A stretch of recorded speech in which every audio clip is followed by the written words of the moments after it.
Every modern man seems to have high estrogen and low testosterone, which is causing men to be skinny fat and have man boobs with fat around their waist and be very feminine, because estrogen is the primary female sex hormone.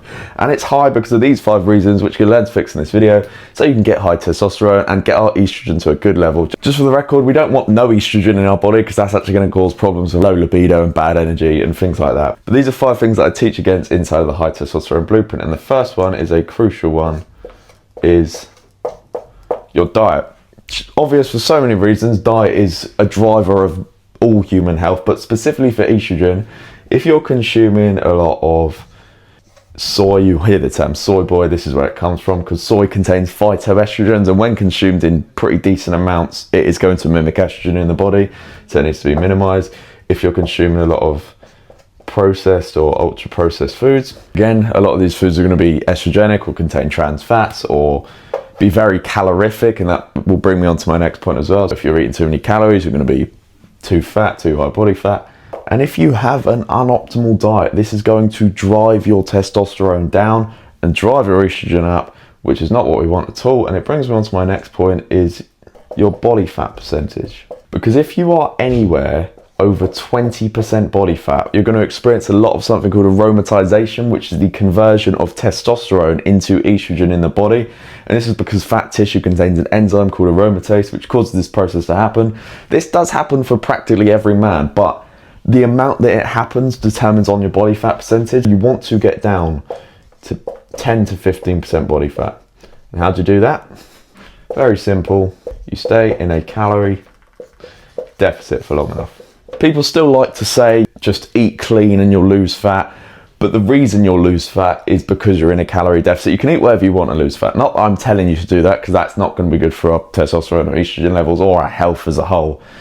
But be in a calorie deficit for long enough that you get down to 10 to 15% body fat. This is to reduce the conversion of testosterone into estrogen. Number 3 is your sleep, because if you don't take care of your sleep, your cortisol is going to be high.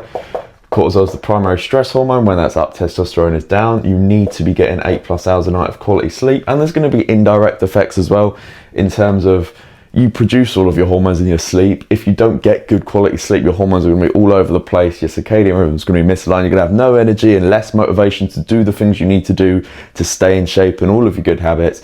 And you're going to end up doing things you shouldn't be doing, eating foods you said you weren't going to eat, or doing things you said you weren't going to do. And number 4 is alcohol. Alcohol is the nightmare for testosterone for so many reasons. It increases your cortisol, it tanks your recovery, it tanks your sleep.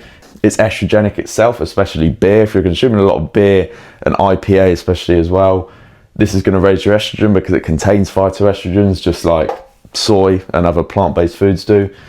But you want to minimize this to once a month. Really, you don't even want to be doing it like every other week. This is still going to cause problems with your testosterone. It needs to be avoided and minimized. And if you want to get rid of it, fantastic, get rid of it.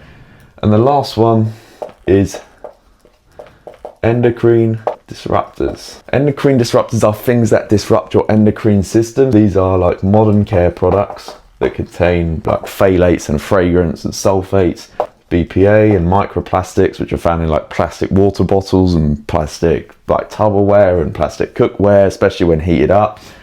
Also, you've got heavy metals. To avoid these, we need to minimize the plastic we use in our life. We need to opt for natural care products that are like sulfate and phthalate free. Get creative, make your own deodorant. It's actually very simple. I've done it myself. It cost me like £10 to make a 3-month supply, and I use natural soaps. But the problem with these is they mimic estrogen in the body, so they will bind to estrogen receptors and act like estrogen in the body when these are consumed. That is why we need to keep them to an absolute minimum. These can't be avoided fully. There's even been studies that show even if you live up in the mountains, you still get endocrine disruptors in your system. Somehow, I'm not even sure how that's possible, but these need to be minimized. Like I say, don't drink tap water, try and avoid plastic bottles. You especially don't want plastic water bottles out in the sun. Opt in for natural care products, and you know, you're doing more than 99% of the population are to protect your testosterone levels and minimize your estrogen. But this is exactly how you lower your estrogen levels to a good level so we can increase our testosterone naturally. But estrogen is only one of many hormones you need to focus on when it comes to your testosterone. You've got things like androgen receptors, total testosterone, free testosterone, SHBG, prolactin, DHEA.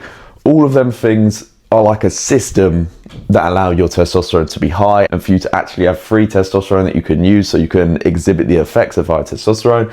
If you want to learn how to do all of that, then there is going to be a link to the high testosterone blueprint in the description where you get a full system and roadmap to naturally increasing your testosterone. So if you're interested in that, you can check that in the description. But apart from that, I hope you enjoyed this video. I hope you found some value from it, and I'll see you in the next one. Goodbye.